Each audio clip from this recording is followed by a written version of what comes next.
Hello, it's Paul BURGE here from When in Spain. In this episode, I'm sharing my top tips for learning Spanish successfully. So I'm going to share with you 8 ways that I think, in my experience from learning Spanish, 8 ways that can really help improve your language learning journey when learning Spanish. I've been learning Spanish for many years. I live here in Madrid in Spain, and I've been learning Spanish for I think around 5 or 6 years now, and I have a level of around C1, which is the sort of advanced level.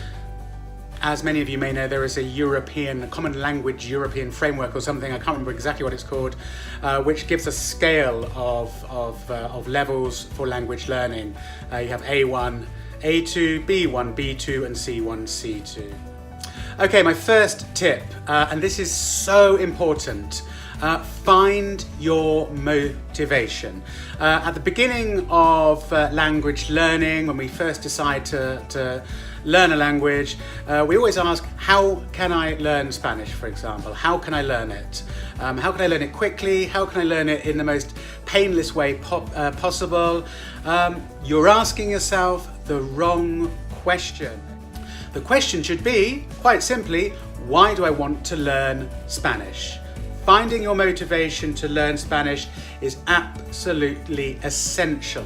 Okay, many of us think, well, I just want to learn a bit of Spanish because it sounds cool, or it sounds romantic, or I like listening to Spanish songs, or I want to show off in front of my friends on holiday. That's absolutely fine. But what I'm talking about in this video is how to master Spanish successfully.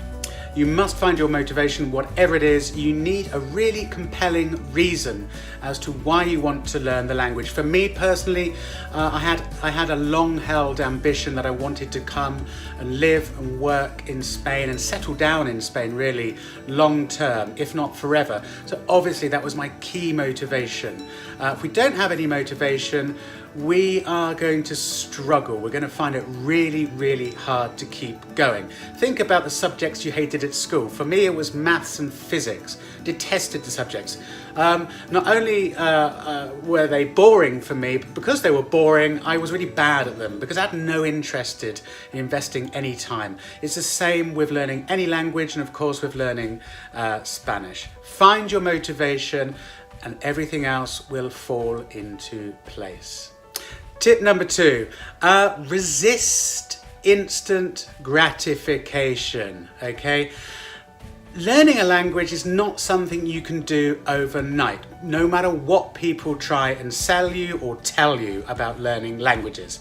Learning a language, especially when you start learning a language as an adult, whether you're 18 or 25 or 35 or 55, is going to be a lifelong process. And what I mean is it's something that is going to probably be an ongoing process of improvement and perfecting until the day you die. We live in a really fast-paced world these days, and there's so much emphasis on now. I don't want to invest too much time. I just want to know how to do it. I just want this information in my head, yeah. You know, I don't want to have to invest hours, weeks, months, years in language acquisition. Yeah, tough. You're going to have to invest a lot of time in learning languages. Okay. Of course, what makes it all the more frustrating nowadays is because we're constantly exposed to, I don't know, books, online courses that tell us you can learn Spanish in 30 days. Not only that, but on social media, on YouTube, people saying, I managed to become fluent in Spanish in 10 days or in 3 months, or I learned how to speak 6 languages in 6 months. You know, it's a bit clickbaity and it's probably very unrealistic. If anyone has managed to become fluent in a language in a matter of months, then they're lying to you. So patience is what I'm saying. Resist instant gratification. Don't get frustrated. Accept that this is, learning a language is something which is an ongoing process which takes a long time. Enjoy the journey though. Enjoy the journey and don't get frustrated, okay? If you feel that things are going slowly, that's fine. But don't beat yourself up about it, and don't compare yourself to other people thinking, oh, it's not fair, this person can speak Spanish really well and they've got a really high level and they understand all the grammar and their accent is good. Yeah, but they've probably invested years in doing it. And I'm not saying that in a demotivating way. Be super motivated, don't get bogged down, and draw inspiration from people who can speak Spanish to a high level. I mean, let's think about it. Did you pop out of your mother's womb the day you were born, speaking your native language fluently? No. Tip number 3, okay, make your Spanish learning bite-sized. Think of it like lots of little tapas, okay? Lots of people put loads of pressure on themselves when they're learning a language and ask themselves huge, gigantic questions like, how can I learn Spanish? How can I be fluent? How can I perfect my Spanish if you already have some level? Don't make the mistake of setting yourself gigantic goals which basically become completely insurmountable. And once you start setting yourself these huge insurmountable goals, is when you start getting fed up, is when you start losing motivation. Oh, well, why haven't I achieved this goal? Oh, well, it's not working for me. Oh, well, I'm gonna give up. I'm gonna stop. Instead, make yourself lots of small goals. I mean, I think this is a no-brainer really, isn't it? Set yourself a list of small achievable goals over time. Draw yourself a calendar for the year. Give yourself a 1-month goal, a 3-month goal, a 6-month goal, etc., etc. Be ambitious, but be realistic and be selective in your language learning. And what I mean by that is adopt a kind of filtering process, yeah? Don't try and absorb everything you can all at once. Think to yourself, am I a beginner? What vocabulary is going to be really important for me to learn? What basics of grammar am I going to need to learn at a beginner's level, for example, okay? If you're at an intermediate level, set yourself small milestones as well. For example, okay, I know the present tenses really well. I know the imperfect or the past simple. Now I need to start looking at, I don't know, other things, compound tenses. I need to start looking at more advanced vocabulary. You know what I mean. Tip numero 4, number 4. This for me is quite funny and I think it's really important, okay? A lot of people don't think it is. In my experience, and this is from my point of view, of course, of learning Spanish for many years and living here in Spain and having reached quite a high level, mimic the Spanish accent when you speak and be confident. And these kind of go hand in hand, really. I always think, what is the point in spending a long time getting good at a language, perfecting the grammar, for example, having a really rich vocabulary, knowing lots of cool street slang expressions and sayings and things like that? What's the point in having all of that if when you speak, Spaniards really sort of struggle to understand you and kind of are like, oof, what's this guy saying? He's speaking Spanish, but I'm really finding it hard to understand him. On the point of just switching off, ¿qué accentazo tiene ese tío? My point is, if you're not understandable, then it really doesn't matter if you've mastered the imperfect subjunctive or not. If people can't understand what you're saying, then you might as well be speaking a different language altogether. I have found over the years, especially since living in Spain, that the more you make the effort to mimic the Spanish accent, and by mimicking I mean basically trying to force yourself to speak with a Spanish accent, imitate it. Just like we do when we take the piss out of other people who we know, we mimic accents, we mimic the way other people speak. Often we're very good at mimicking accents from our own countries. In England, in the UK, from where I'm from, for example, we have loads of regional accents. And in general, people are quite good at mimicking these accents. This is exactly the same. Mimic the Spanish accent. And I've found that by doing so, native speakers generally tend to be a lot more receptive, their ears prick up, and they seem to take you more seriously, because when you start speaking Spanish with a good accent, you know, they seem to take you more seriously and think, okay, this guy obviously can speak Spanish well because of the accent.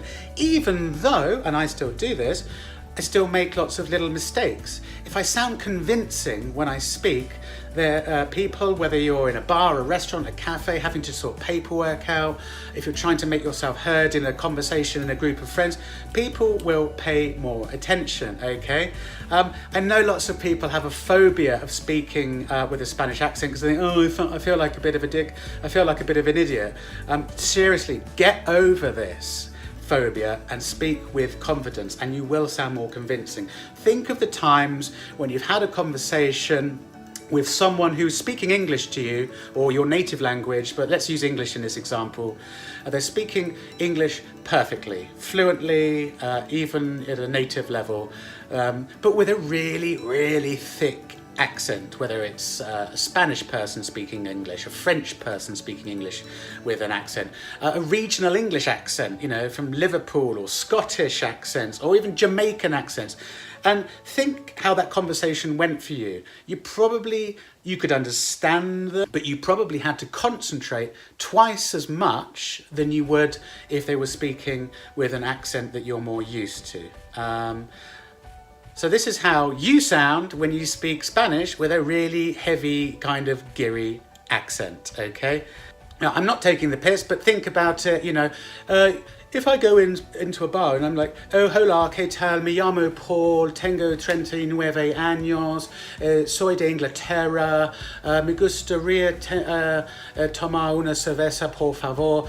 Okay, that's fine, but to the Spanish person is thinking, whoa, okay, accent. Whereas if you force yourself to speak with a Spanish accent, hola, ¿qué tal? Me llamo Paul, ¿me puede poner una cerveza, por favor? No sé qué, no sé cuándo, blah, blah, blah. Like this, yes, at first for me it didn't come very naturally either, but with more effort and more practice, you can definitely do it. So that's my advice. Try and practice your Spanish, your best Spanish accent. I think you'll notice a big difference in how people respond to you. Tip number 5. Immerse yourself. Immerse yourself in the language. Now, I'm not saying it's always practical for anyone just to up sticks and move to Spain or a Spanish-speaking country, but what I'm saying is, yes, that is the best way to immerse yourself, and if you can, then 100% go to a Spanish-speaking country as well. But also to immerse yourself, you can do that in your home country, which I'll talk about in a minute. So if you're going to go to Spain, go to Spain, immerse yourself, but please interact. Speak to Spanish people speaking Spanish, okay? Watch Spanish TV, listen to Spanish radio, listen to Spanish music, which I find is a really useful way, well, still now, but certainly when I was learning, a great way. Find some music, Spanish music you really like, and listen to it. And also, which I think is really important, which we kind of underestimate, is reading. Find some sources online. There are magazines, there are newspapers, there are blogs, there are things about every interest under the sun in Spanish. Find something you're interested in and practice reading in Spanish. If you're already in Spain, really try and resist the temptation to fall back on all of the TV programs and TV series that you know and love from your native country, from your home country. I'm guilty of it. Some days I just think, I'm Spanish today. No, I want an English day. I want all of my English TV programs. I want all of my English series. Today I just cannot be doing with any Spanish, okay? And it will happen, but don't make that a habit. Try and expose yourself to Spanish media every day. If you're already living in Spain, well, people say that you can learn a language by osmosis, okay? That's simply by being in Spain and sitting around in bars. You will just passively learn Spanish. I don't think that's really true. Some things you will pick up passively, of course, basics, and your ear will tune into the Spanish accent. You may recognize more vocabulary and that kind of thing. So yes, some things by osmosis. but you really, really need to interact with people as much as possible to really start learning the language. And this means talking to them, talk to people, try and talk to people in Spanish where possible. So if you're here in Spain and living in Spain, intercambios, try and, if you're moving here for the first time, when I first moved to Spain, I lived with native Spanish speakers, so I had to speak Spanish all the time at home. Try and make Spanish friends. You can do that through, obviously through your work, through different activity groups, and of course intercambios, the language exchange of which there are millions, is a really good way to meet native Spanish speakers as well. I say this because there are lots of people, and I know a few people as well who've done this, who come to Spain for quite long periods of time. It might be a year, it might be a couple of years, and seem to manage to exist without really learning any Spanish, without really interacting at all, living in a kind of little English-speaking bubble. For me, this is something I totally wanted to avoid when I came to live in Spain. But I know each to their own. But what I'm saying is, if you really want to improve your Spanish, you need to break out of this English-speaking bubble, and you're going to have to try and mix with Spaniards or Spanish speakers as much as possible. For me, I think it's kind of a waste. Why would you come to Spain and not speak any Spanish, or not even make the effort to try and improve your level of Spanish when you know, here you are in Spain, surrounded by it? What a wasted opportunity to learn or improve a language. Tip number 6, well, get into a routine. Now, I know we all moan about our routines, whether it's working, studying, etc. But to learn Spanish successfully, you need to make it a habit, and a good habit. Don't do what I first did when I first started learning Spanish, which was epic weekend-long study sessions. I'd lock myself away for ages, trying to cram my head with as much Spanish as possible. And then after that, I would do nothing for weeks and weeks, or even months sometimes. So these mammoth study sessions, and then zero for a long time. It's not practical. It's not a good way to learn a language. In fact, I don't think it's a good way to learn anything, really.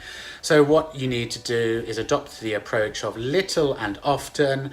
I would say as a minimum 15 minutes a day, practicing some vocabulary, practicing some grammar, practicing some listening, some speaking. But if you can, at the very minimum, dedicate maybe 10 or 15 minutes every day, you'll notice that you'll make a lot more progress than not doing anything for ages and then suddenly hours and hours at once.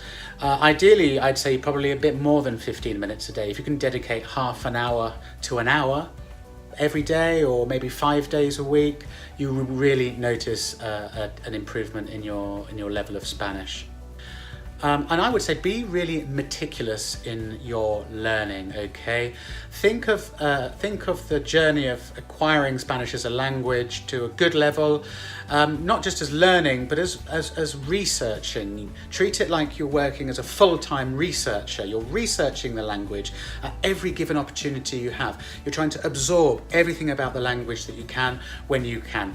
For example, and I still do this now, but if I'm out and about and I see something in the street, or I hear an expression, or I see something written in a shop window, or anything like that, I don't just let it pass me by. I stop. I will look the word up on an online dictionary, which incidentally I recommend Word Reference for smartphones, totally free. Type the word into Word Reference, look at it, and then what I still do this is screenshot it, or even take a photo of something if it's written, and keep it on my phone. And then every so often, maybe every week or every 2 weeks, I sit down and I go through all of this vocabulary or expressions or things I've heard, or things that someone has said, and I go through them. They're all stored on my phone, and I write them down. I'm quite old-fashioned. For me, memorizing things really helps if I have a notepad and a pencil and I actually physically write these down. And at the end of every couple of weeks, I have a list of new vocabulary, expressions and bits and pieces to learn. And this is super, super useful. So this is what I mean by researching and being meticulous. Don't let things pass you by. Another tip, if someone is speaking to you, and they say something you don't really understand. And I know this is not always practical depending on the situation, but where possible, try not to let that pass you by. If you don't understand something that someone has said, ask them to repeat it. Ask them if they can to explain what it is. Ask them to translate it so that you don't just lose these opportunities for learning. Tip number 7, don't become a fossil. Don't stop moving with your Spanish. Don't stop moving forward with your Spanish is what I mean. And I think this is more common for speakers who have reached kind of a certain level. I think it's quite common for maybe intermediate speakers, maybe at the sort of B1, B2, probably at the B2 level maybe, where they fall into this, well, I can just get by with what I already know trap. Yeah, they fall into this trap of, well, you know, I've got a reasonably good level. I don't really need to invest more time and effort in learning more and improving my Spanish. You know, I can get by with what I know. I don't need to learn the subjunctive. I can just carry on avoiding that, you know, forever. Okay, well, maybe, yeah, you can. But I don't know.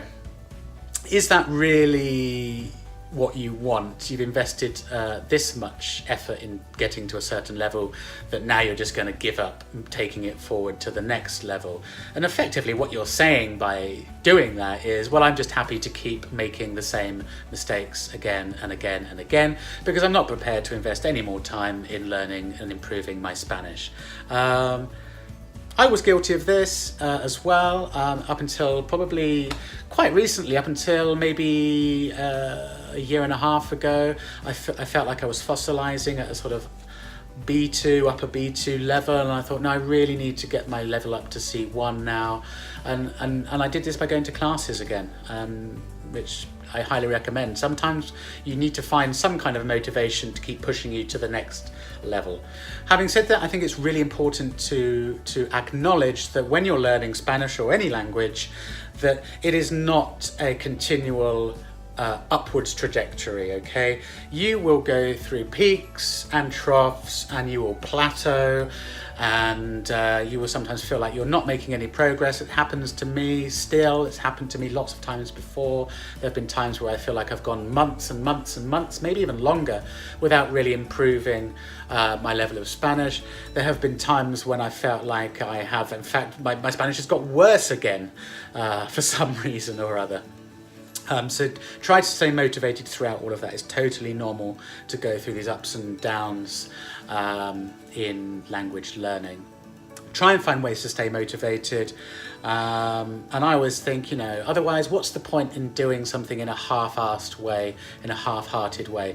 If you've got to B2 level or even B1, you know, why stop there? If you've managed to make it that far, take it up to the next level. Take it all the way. Okay, keep going, because the longer you fossilize and stop moving in your language, the harder it's going to be to start again. Just like it is when it's difficult at the beginning to really start learning a language. My last tip, number 8, and this is really so obvious, I know it shouldn't really be a point, but people tend to think they don't need it and that they can avoid it. Now, learn the grammar, okay? Grammar. I know it strikes fear into most people, like, ugh, grammar, it's hard, it's boring, it's super heavy, and I've got to sit down and trawl through grammar books. I've got to memorize hundreds of verbs, blah, blah, blah. Well, in short, yes, you do. I've heard people say, "Oh, grammar, it's a bit of a myth. You don't really need to know any grammar to learn a language, to be able to speak a language." Well, if you want to speak, you know, a language in set phrases and kind of cobbled together words, then maybe. So learn the grammar. I'm afraid there's no way to avoid it. You can't learn really Spanish successfully without learning the grammar. And yeah, it is a bit boring. It can be laborious. It is a case of really just hitting the books, sitting down, dedicating time to it, studying, memorizing, rote learning stuff. And it is quite a mechanical process in many ways. I mean, if that sounds like your absolute idea of hell, I sympathize with you. it does get easier. However, on a positive note, nowadays on the internet, online, there are tons and tons of really great interactive, interesting resources that you can learn to help learn grammar, that you can use to help yourself learn grammar. There are YouTube tutorials, there are loads of really good people on the internet teaching grammar, Spanish grammar. There are really good interactive tests online. There are apps as well. We all know about Duolingo and those kinds of things. So there are lots of really good, interesting online resources to use to help keep you motivated when learning grammar, even if it is a bit boring. Personally, I realised that once I got to quite an advanced level, that to really try and crack Spanish grammar at that high level, that I needed to start taking classes again to help guide me through it. I felt like I needed a teacher face to face in front of me, guiding me through it, explaining and trying to make sense of it, help me make sense of the grammar, rather than just kind of sitting on my own at home trying to do it, which I found quite difficult. I think for me, and it's maybe not the same for everyone, there are times when you just need a teacher to sit down with you and go through it at your pace and explain it to you face to face. Especially with the dreaded Spanish subjunctive. Okay, so there are my top tips to keep you motivated and to help you keep moving forward on your language learning journey with Spanish. I hope they've been useful. If anyone else has any other useful tips or suggestions that have helped them learn Spanish, please leave a message, a comment down below the video. Thanks for watching, and until the next time, adios!